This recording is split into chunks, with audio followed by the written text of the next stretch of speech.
Thank you, and welcome to another edition of Fishmonger Stories.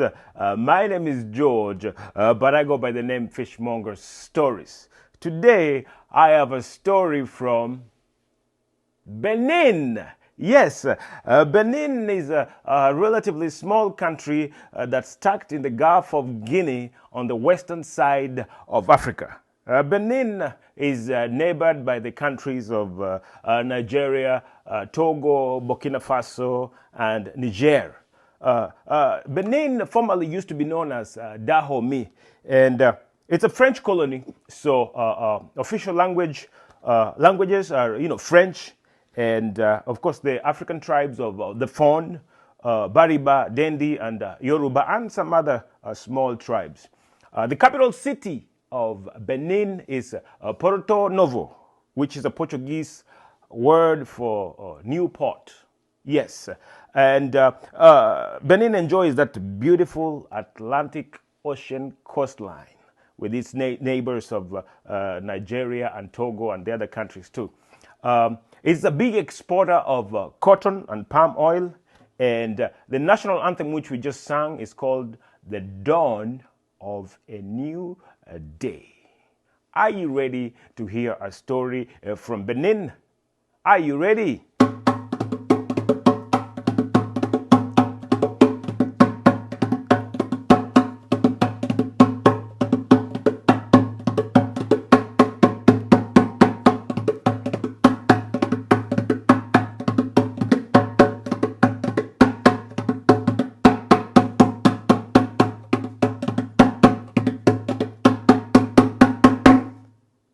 Once upon a time, Apo Zamani Zakale, Chongilala, there lived a hunter in a country that was befallen by hard times. For years, beyond counting, there was not a single drop of rain in the land. Green grass and leaves up in the trees dried up and withered up. Rivers and lakes all dried up and turned into nothing but dust balls. There was no food, hardly any drink of water. The people suffered from village to village and to the next village. Can I tell you a story? Are you ready for this story? This hunter, he was married to a very beautiful woman. This beautiful woman that the hunter would often speak to her in poetry and say, "Apple of my eye, I would like you to unite with your stars, white note for your eyes. Apple of my eye, I'd like you to sleep with your dreams, white note for your songs." The hunter too, his parents lived with him. His parents, when he was young, put clothes over his back, treated him with love and affection, taught him how to be kind and fair and just. And now that his parents were older, he was duty bound to treat them with love and affection, put a roof over their head, clothes on their back. But times were hard.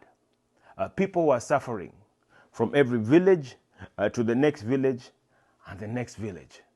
No food, no drink, nothing to eat. The people were suffering. Desperate times sometimes call for desperate action. Charoni ni wasi vilambo vose ni gome kakunda mufu ni gome kakunda mnavu ni gome machi kenywa ni gome kila kilambo ni gome Ni wasi, ni wasi, ni wasi. Ni wasi, ni wasi, ni wasi. Acharonyi, ni wasi. Vilambo vose, ni igome. Kakunda mufu, ni igome. Kakunda mnavu, ni igome. Machi kenywa, ni igome. Kila kilambo, ni igome. Ni wasi, ni wasi, ni wasi. Ni wasi, ni wasi, ni wasi. Can I tell you a story? Are you ready for a story? Desperate times were calling for desperate action. The hunter, he decided, out of a sheer desperation, to go to the sacred forest. Ladies and gentlemen, there's a sacred forest. Everybody knew the sacred forest is where ghosts and spirits lived. Nobody was ever supposed to go to the sacred forest. Only ghosts and spirits lived in the sacred forest. Desperate times called for desperate action. The hunter decided he was going to go to the sacred forest. That very new day, he woke up, he took his bow and arrow, and off he went to the sacred forest. No sooner had he arrived onto the sacred forest than a little antelope came trotting by. When the hunter saw this little antelope, he pulled out his bow and arrow and he aimed. Just when he was just about to shoot, something magical, something spectacular, something extraordinary happened. The little antelope spoke.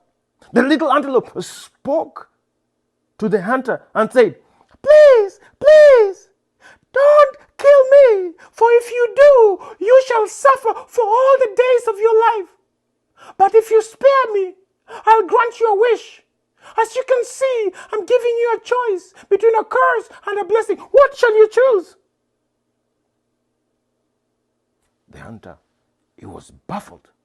Of course, blessings.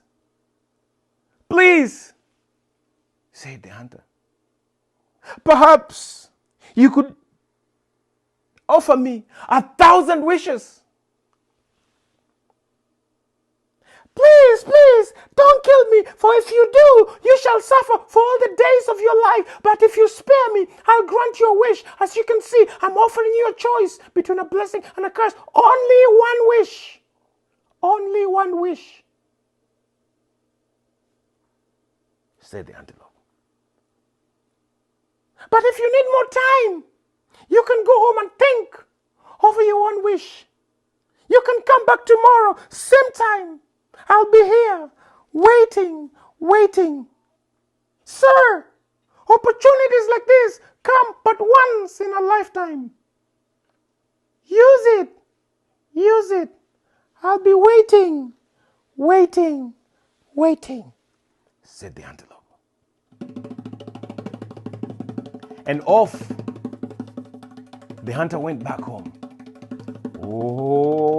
When the hunter reached home, he went straight to his father's house. And he said, Father, you won't believe what happened to me today when I went into the sacred forest. A little antelope came right before I shot it and said, please, don't kill me, for if you do, you shall suffer for all the days of your life. But if you spare me, I'll grant you a wish. As you can see, I'm giving you a choice between a blessing and a curse. What shall you choose?" And Father, he gave me only one wish. What should I wish for, Father? And the father, he looked at his son, the deer hunter, and said, "My son, I love you with all my heart and my soul. You know how we have been suffering through hard times.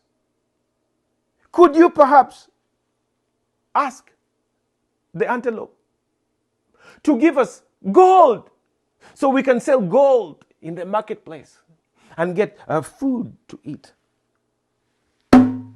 The hunter, he looked at his father and said, "That is a wonderful, wonderful idea. And off he went to his mother and said, Mother, you won't believe what happened to me today when I went to the sacred forest. Right when I was about to shoot this antelope, the antelope opened its mouth and spoke to me and said, Please, don't kill me. For if you do, you shall suffer for all the days of your life. But if you spare me, I'll grant you a wish. As you can see, I'm giving you a choice between a curse and a blessing. What shall you choose? And the mother looked at the ant and said, My son, I love you with all my heart and my soul. You know, I've been blind for all these years. Perhaps you can ask the magical antelope to grant me my eyesight so I can be able to see again. That's a wonderful idea, said the hunter. That's a wonderful idea. And off the hunter went to his wife. Oh, when the hunter saw his wife and said, Apple of my eye, I would like you to ignite with the stars. White note for your eyes.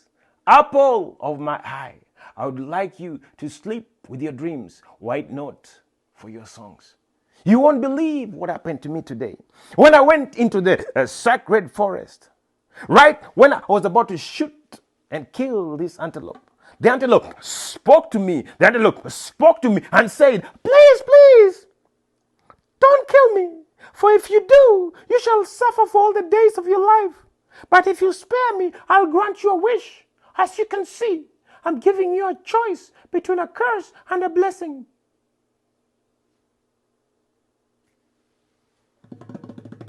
What should I choose? Apple of my eye.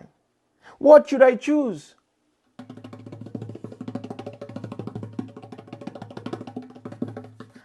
And the wife looked at the hunter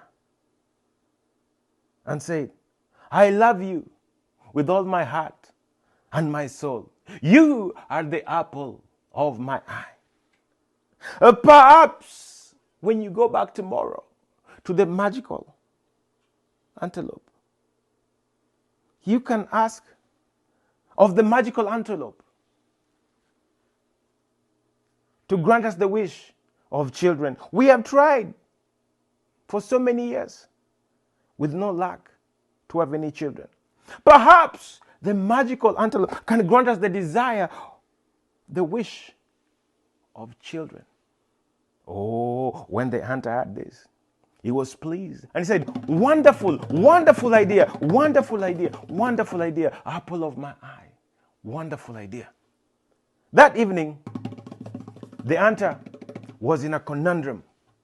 He was thinking, what should he ask the magical antelope? Should he go with the desire of his father and ask for gold that they can sell in the marketplace and buy food? Or should he go with the desire of his mother to have her eyes restored? Or should he go with the desire of his wife that they may be granted children? What about the desires of the hunter? What about what lacks deep in his heart? What should the hunter do? The hunter was in a deep conundrum. He went to bed, but he could not sleep. He was tossing and turning, tossing and turning, turning and tossing, tossing and turning, turning and all night. But the morning, the sun rose, ushering the dawn of a new day. And the hunter, dutifully, he woke up and went straight to the sacred forest. And when the magical antelope saw the hunter, said, I've been waiting. What have you chosen for your one wish and one wish alone? Said the magical antelope.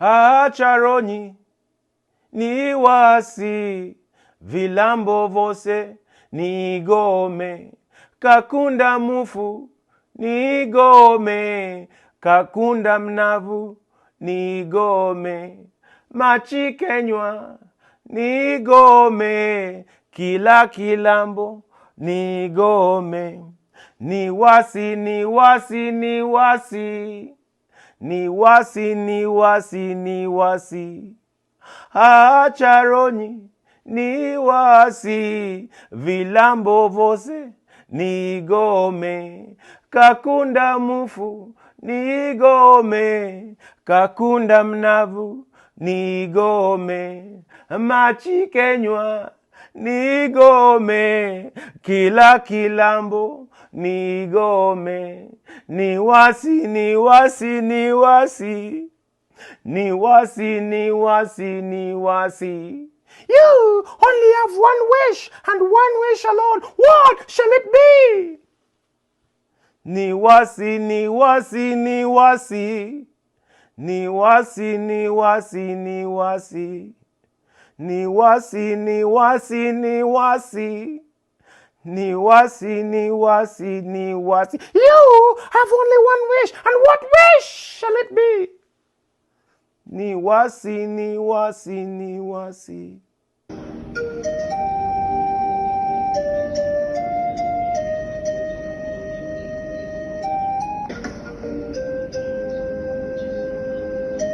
My wish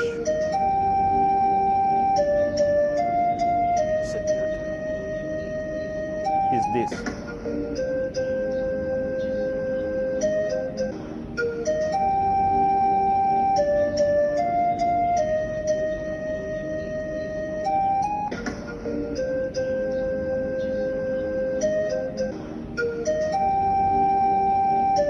May my mother see my children sleeping in cradles of gold. May my mother see my children sleeping in cradles of gold. And just like that, with one wish, the hunter got everything for his father, his mother, and for his wife. Ladies and gentlemen, after that day, the rain fell. The rivers and the lakes that were dried up were filled with water. The dry grass and the leaves up in the tree blossomed again. And from village to village and every other village, life returned. It was truly a dawn of a new day. With one wish, may my mother see my children sleeping in cradle of gold. The mother was able to see the children. The wife had children. And the cradles of gold would later be sold when the children grew, and they would have something to eat.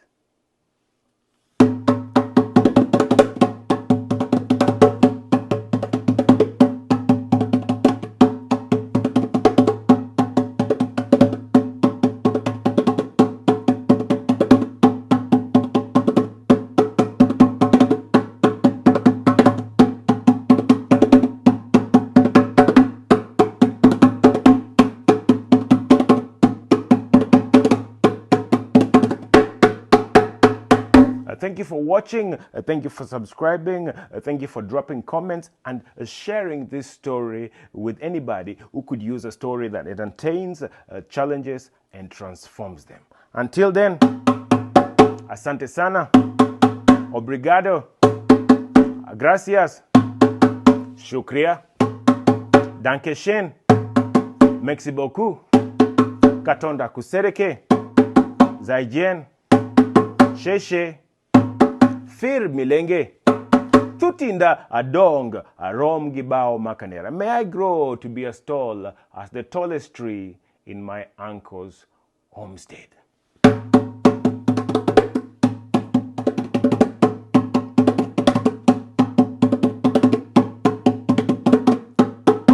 Love you.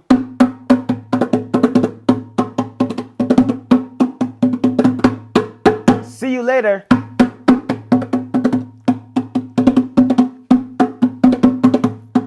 I gotta go.